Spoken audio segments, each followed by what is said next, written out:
Welcome to all. I am Karthika, Assistant Professor, Department of Physics. Today topic is heat transfer. In heat transfer, heat is very important. First, we will discuss about heat transfer. Heat is a form of energy which can be transferred from one part of the system to another part due to temperature difference between them. Heat can be transferred from one place to another by three models. First one is conduction, convection and radiation.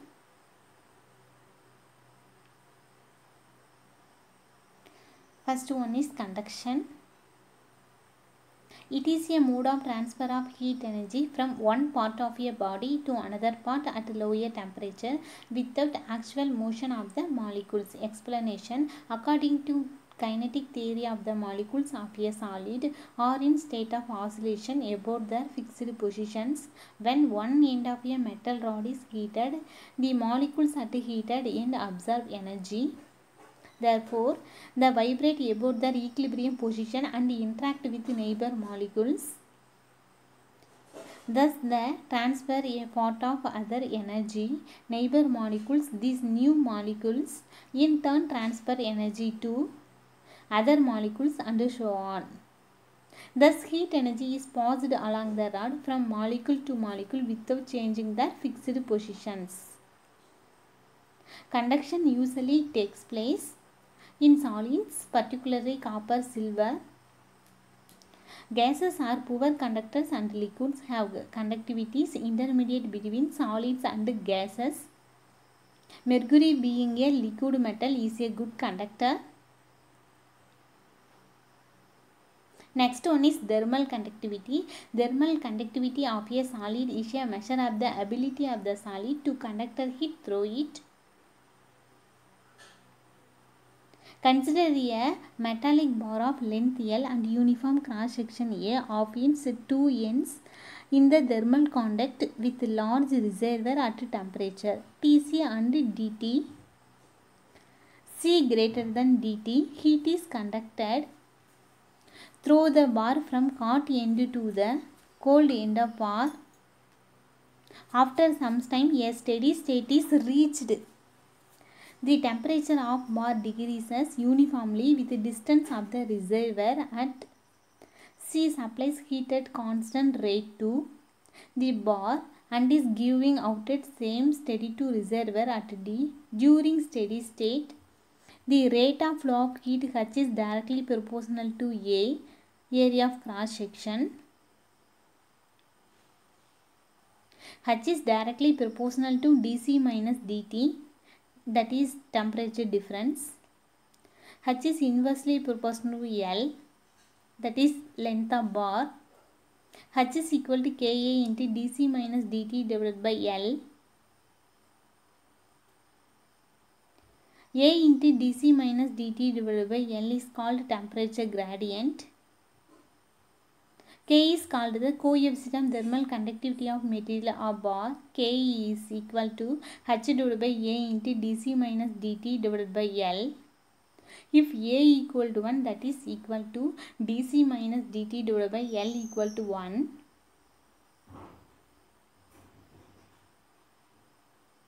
Therefore, K is equal to H divided by A with units W, meter power minus 1, Kelvin power minus 1.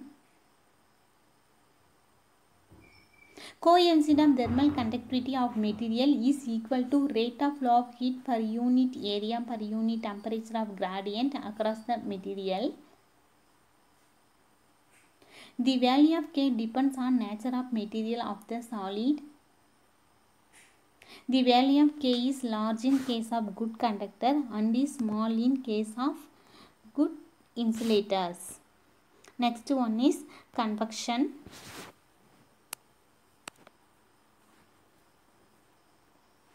Convection is the second part of heat. It is a mode of transfer of heat from one part of medium to another by the actual movement of particles from a region of high temperature to a region of lower temperature. Convection usually takes place in fluids, particularly liquid and gases. The rate of flow of heat due to convection H is equal to HA del T, where H is heat current due to convection. Delta D is A is a surface area. Delta D is temperature difference. Types of convection.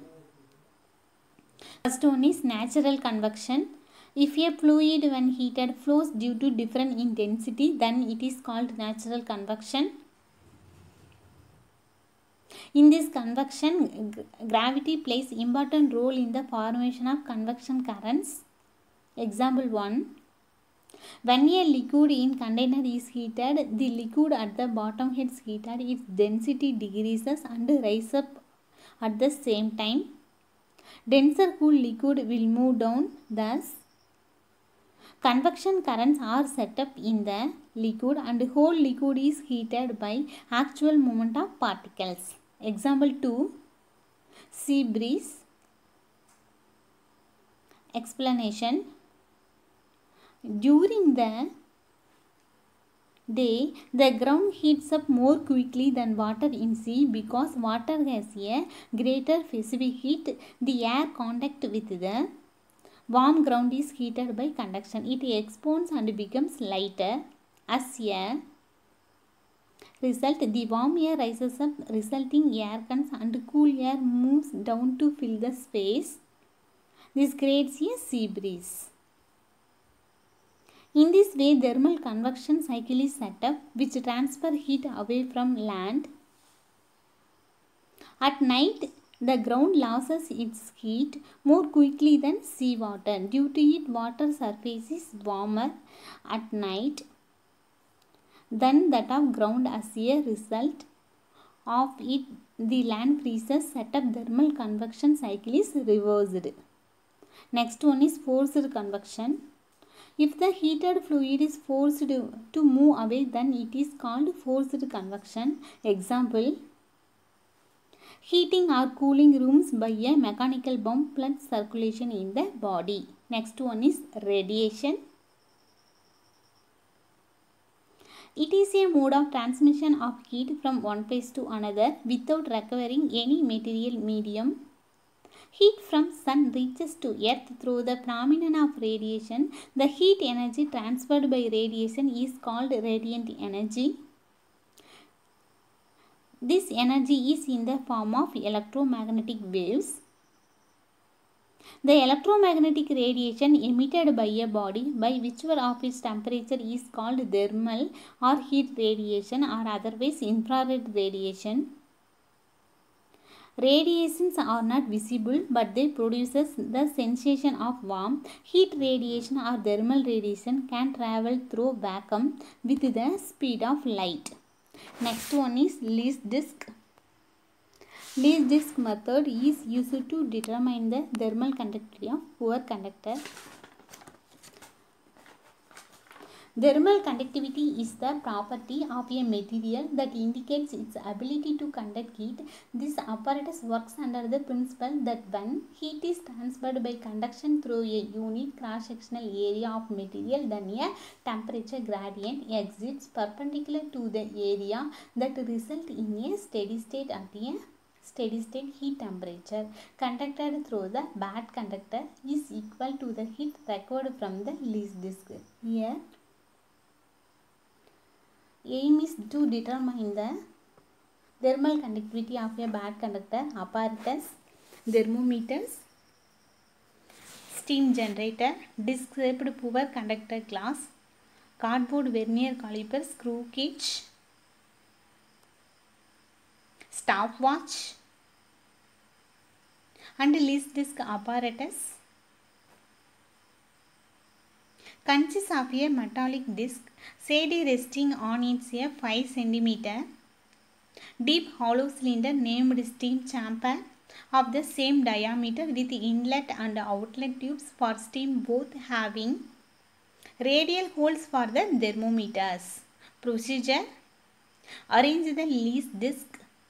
The apparatus are shown in the picture. The sample is sandwiched between the chamber metallic disc and the steam thermometer is placed provided in both discs to measure temperature T1 and T2. Switch and the steamer to heat the steam temperature slowly and later on the increases at a temperature. Steady state noted steam chamber T1 and release disk T2, which will be around 70 degrees Celsius. Carefully remove the chamber in between and place the steam chamber above release disk. The temperature is raised so that the temperature T2 of the disk rises at least 10 degrees Celsius from the steady temperature, and then conserve the steam to stop further heating it using a stopwatch. Note the dropping temperature T2 every 30 seconds until the temperature T2 reaches to 5 degrees Celsius from steady temperature. Now plot the graph in x-axis and temperature in y-axis. From the steady temperature, draw a line parallel to x-axis. To meet the curve, mark 3 points from the reading. Join the 3 points as shown in the graph to get T Avogadro and the temperature. We get the formula K equal to mc dt divided by dt by r square d1 minus t2 into r plus 2h dt divided by 2 into r plus h, where K equal to coefficient of thermal conductivity of the sample, A area of the sample in contact with the metallic disc, D thickness of the sample, T1 minus T2 the temperature difference across the sample thickness, M mass of the metallic disc, C the heat capacity of the metallic disc, H thickness of the metallic disc, dt divided by dt rate of cooling metallic disc at T2. Next one is Cheerless method. Cheerless method is used to determine the thermal conductivity of a good conductor. Thermal conductivity, the coefficient of thermal conductivity of a solid, can be experimentally found using Cheerless method apparatus. Cell's experimental setup is just laid here. The material whose coefficient of thermal conductivity is to be determined is taken in the form of cylindrical rod. One end of the rod is a cylindrical placed in a steam chamber and a copper tube is wound on the other end. Water is made to flow through the tube. There are 2 holes filled with mercury on the cylindrical rod. 2 thermometers are placed in these holes. The whole apparatus is entirely covered with some insulating material like cotton to prevent loss of heat from the sides. Let us see how this apparatus can be used to determine the coefficient of thermal conductivity. Pass steam through the one end and water through the coiled copper tube.